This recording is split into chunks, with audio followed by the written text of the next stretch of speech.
오늘 본문의 말씀은 26절부터 쭉 이야기됩니다. 근데 우리가 26절 전에 봤던 것들을 보시면 하나님이 어떻게 그들을 인도해 주셨는지, 광야에서 어떻게 그들을 인도해 주셨는지에 대한 언급이 25절까지 쭉 언급이 되었습니다. 어제도 말씀을 드렸지만 하나님이 정말 이스라엘 백성들에게 신실하게 그들이 노력하지 않았던 특별히 가나안 땅에서 25절에 보시면 요수아에 대한 성체들과 기름진 땅을 차지했고 온갖 좋은 것으로 가득 찬 집과 이미 파놓은 우물과 포도원과 올리브밭과 과일이 흐드러지게 열리는 나무를 차지했습니다. 그들은 먹고 만족하게 생각했으며 살이 쪘다고 이야기했죠. 되게 재밌는 표현이라고 했습니다. 이렇게 하나님이 그들에게 복을 주셨지만 26절에 보시면 그런데도 그들은 순종하지 않고 오히려 주님께 반역했으며 주님께서 주신 율법을 등졌습니다. 율법은 하나님이 주신, 특별히 하나님 백성들에게 주신 최선의 것들이죠. 이렇게 살아라. 하나님이 원하시는 삶 이런 것들이다. 이런 것들을 기록해놨는데 이것들을 등져버렸다는 것이죠. 그래서 주님께로 돌아가라고 타오르던 예언자들을 죽이기까지 했다. 엄청나게 주님을 욕되게 했다. 이렇게 이야기합니다. 하나님이요, 이스라엘 백성들을 다루시는 방법들을 한번 보십시오. 제가 어제도 좀 그런 이야기를 했습니다. 구약의 내용들을 보면 우리는 이제 하나님이 심판하는 내용으로 가득 찬 것 같습니다. 그러나 하나님이 그냥 심판한 것이 아닙니다. 오늘 이 기도거든요. 지금 이게 찬양과 기도의 내용입니다. 근데 그 기도 가운데 이야기되고 있는 것들을 보십시오. 그냥 그대로 심판한 게 아닙니다. 거기에는 반드시 하나님의 은혜와 사랑, 그리고 하나님 베풀어 주신 특별한 그들을 향한 행위들이 나옵니다.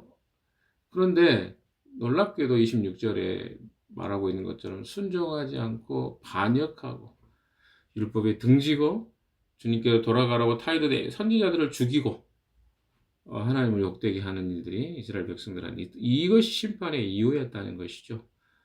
또 그들이 하나님 앞에 돌아오게 하기 위해서 때로는 원수들의 손에 내맡겨 억압을 받게 하십니다.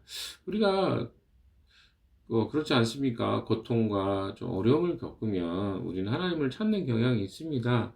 평상시엔 안 찾다가도 아프면 찾잖아요. 겸손해집니다. 그래서 하나님이 그들에게 때로는 하나님을 잘 섬기라고 원수들의 손에 내맡겨 억압을 받게 하십니다. 그러나 여기에 계속 그러나라는 표현이 나와. 그런데도 그러나 이렇게 표현됩니다. 억눌림을 받고 주님께 부르짖으면 주님께서는 하늘에서 들으시고, 하나님 성품이에요. 억눌림 받고 주님께 부르짖으면 주님께서는 하늘에서 들으시고 그들을 끔찍이도 불쌍히 여기시어 원수의 손아귀에서 그들을 건져낼 구원자들을 보내주시곤 하셨습니다. 우리 하나님에 대한 오해가 없었으면 좋겠습니다. 어떤 오해입니까? 아니, 하나님이 정말 우리를 많이 도와주시나요? 인생에? 구약의 내용을 보면 늘 심판하시는 내용만 가득 차 있는 것 같은데, 늘 야단치고 때리고 하는, 무섭고 화내고 하는 것만 같은데, 우리가 구약을 볼 때 그런 부분들만 위주로 본 거죠. 원래 우리가 피해자 컴플렉스가 있잖아요. 내가 그런 많이 맞아본 사람이라 그럴까요? 그러면 10번 중에 한 번이나 있을까 말까, 100번에 한 번이나 있을까 말까 해도 그게 더 크게 보이죠. 90번 100거 거의 많은 시간 동안 하나님이 선하게 베풀어 주신 은혜와 사랑에 대해서는 잘 기억이 안 나고 그것이 안 다가오죠. 뭐만 보입니까? 하나님 화내시는 것 같은 그런 표정만 먼저 보인다는 것이죠. 그래서 이 하나님이 얼마나 그들을 붙잡아 주시고, 또 여기서도 분명히 그렇지 않습니까? 억눌림을 받고 주님께 부르짖으면 마치 역대하 7장 14절인가요? 하나님 앞에 하나님 백성이 하나님께 부르짖으면 하나님 어때요? 다시 그 뜻을 돌이켜서 그 땅을 치료하시고 회복시킨다는 그 말씀 기억나십니까? 주님께서는 하늘에서 들으시고 끔찍이도 불쌍히 여기시오. 원수의 손아귀에서 그들을 건져낼 구원자들을 보내주시고, 그 구원자들이 누굽니까? 사사들 아마 이야기할 겁니다. 28절 보십시다. 그러나 편안하게 살면 참 놀랍습니다. 여기 그러나라는 표현이 계속 나오죠. 그러나. 편안하게 살면 주님께서 주님 보고 계시는데도 또다시 못된 일을 저질렀습니다. 이게 이스라엘 백성들의 모습이고 우리의 모습 아닙니까? 그럴 때는 주님께서 그들을 원수의 손에 내버려 두셨어요. 버려두신 게 그들을 심판하시는 것도 있지만 그들이 하나님께 돌아오라고 하는 채찍의 의미도 있습니다. 억눌림을 받게 하셨습니다. 그러다가도 다시 돌이켜 주님께 부르짖기만 하면, 그러니까 부르짖지도 않는다는 거죠. 그 억눌릴 때는 주님께서는 하늘에서 들으시고 불쌍히 여기시어 구하여 주시곤 하였습니다. 여기 이 말씀들을 좀 묵상을 많이 할 필요가 있어요. 우리가 주님의 성품 생각하면 생각이 잘 안 나오는데, 주님께서 보고 계시는데도 이렇게 표현해요. 주님께서 그들의 원수들의 손에 버려두셔서 이런 부분만 크게 다가오죠. 억눌림 받게 하셨습니다. 그런데 그 다음에 보십시오. 주님께 부르짖기만 하면 주님께서는 하늘에서 들으시고 불쌍히 여기시어 구하여 주시곤 하셨습니다. 29절도 같이 읽어봅시다. 시작. 돌이켜 주님의 율법대로 바로 살려고 주님께서 엄하게 타이르셨지만 그들은 거만하여 주님의 명령을 따르지 않았습니다. 지키기만 하면 살게 되는 법을 주셨지만 오히려 그 법을 거역하여 죄를 지었습니다. 주님께 등을 돌리고 목이 뻣뻣하여 고집을 버리지 못하였으며 복종하지 않았습니다. 네, 특징이죠. 목이 뻣뻣하고 고집을 버리지 않는 것. 하나님을 따르지 않는 자의 특징이죠. 목이 뻣뻣하고 고집을 버리지 않고 복종하지 않습니다. 또 여기 나옵니다. 그러나 30절. 그러나가 얼마나 많이 나오는지 보십시오. 3절 다 같이 읽겠습니다. 시작. 그러나 주님께서는 여러 해 동안 참으셨습니다. 예언자들을 보내시어 주님의 영으로 다 이루셨지만 사람들은 기도하지 않았습니다. 하는 수 없이 주님께서는 그들을 여러 나라 백성에게 넘기셨습니다. 그래서 그런 거라는 거죠. 하나님이 심판하실 때는 참다 심판하시는 이런 것들을 보게 됩니다. 또 그러나가 나옵니다. 31절에. 그러나 주님께서는 은혜로우시며, 여러분 이런 것들을 이제 보셔야 돼요. 주님께서는 여러 참으셨습니다.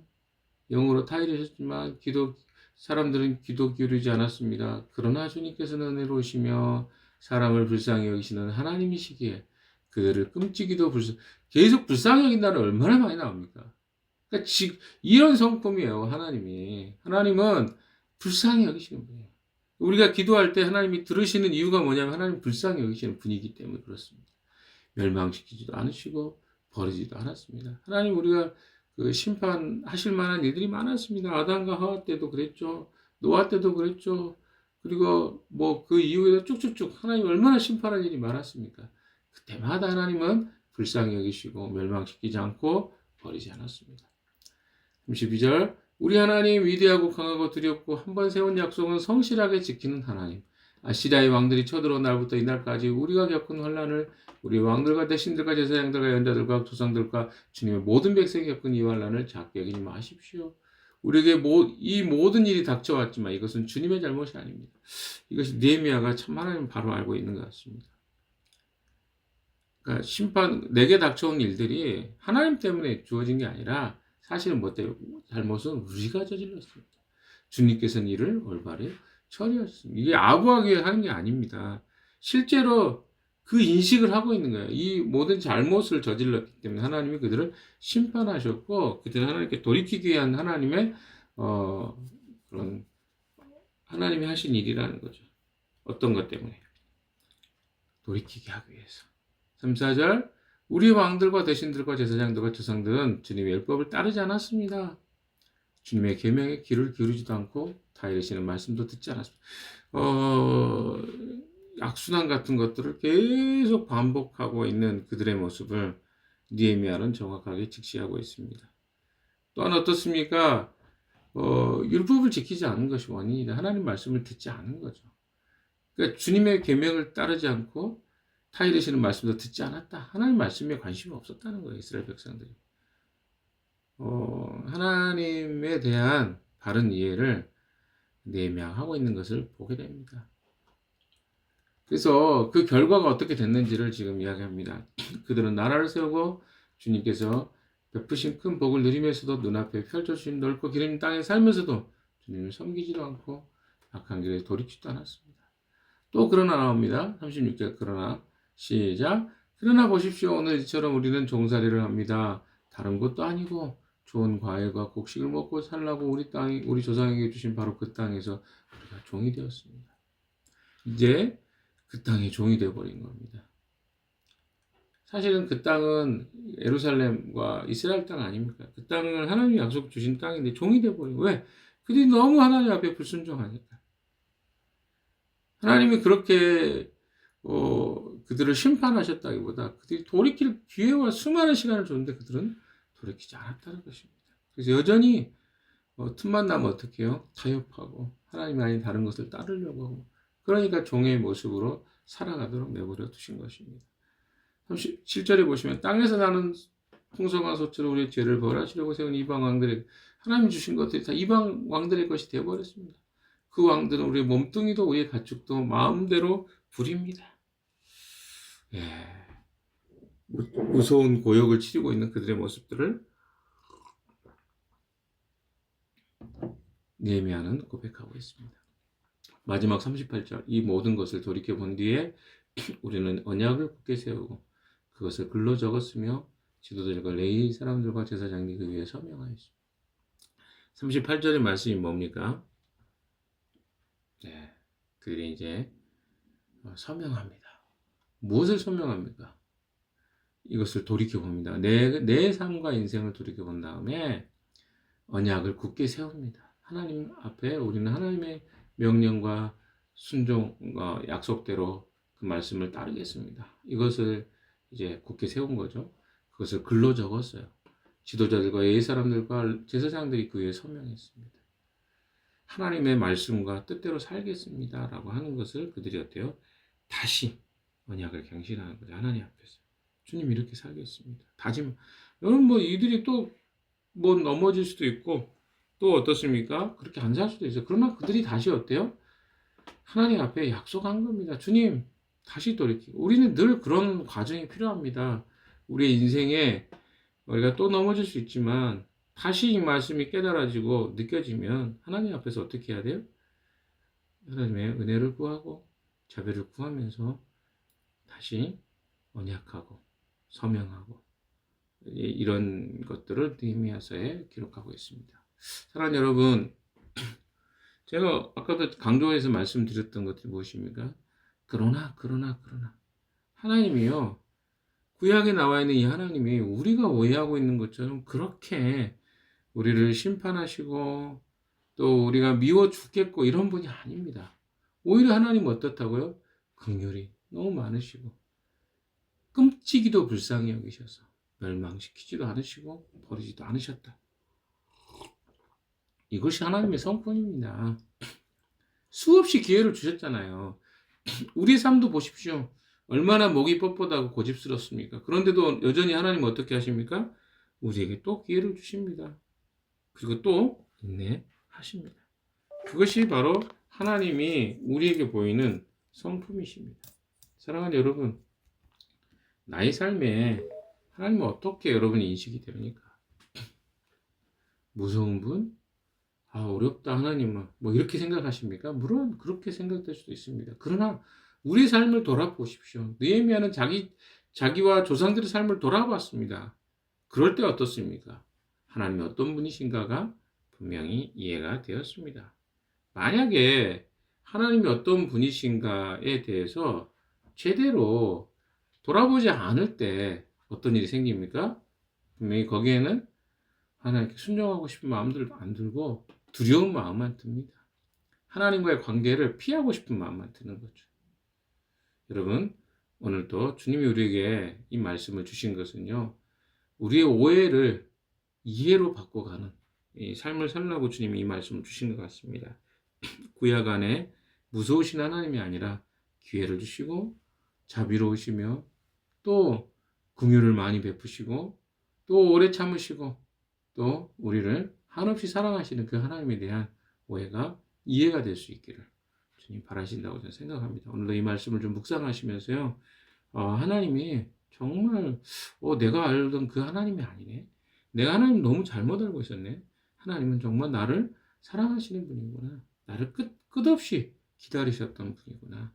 혹시라도 내가 아픔이 있거나 내 삶에 조금은 불편한 것도 사실은 하나님이 나를 하나님께 돌이키기 위한 하나의 수단으로 사용하시는구나. 이렇게 이해하면 안 될까요? 이 생각이 달라지잖아요. 모든 것이 달라 보입니다. 내게 힘들고 어려운 일이 닥칠 때 그건 하나님 나를 징계한다고 생각하지 않고 하나님 사랑하셔서 내게 허락하신 일이라고 이해하게 됩니다.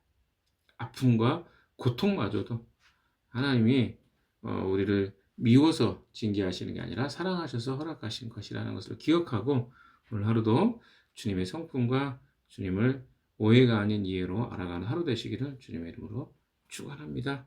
같이 기도하겠습니다.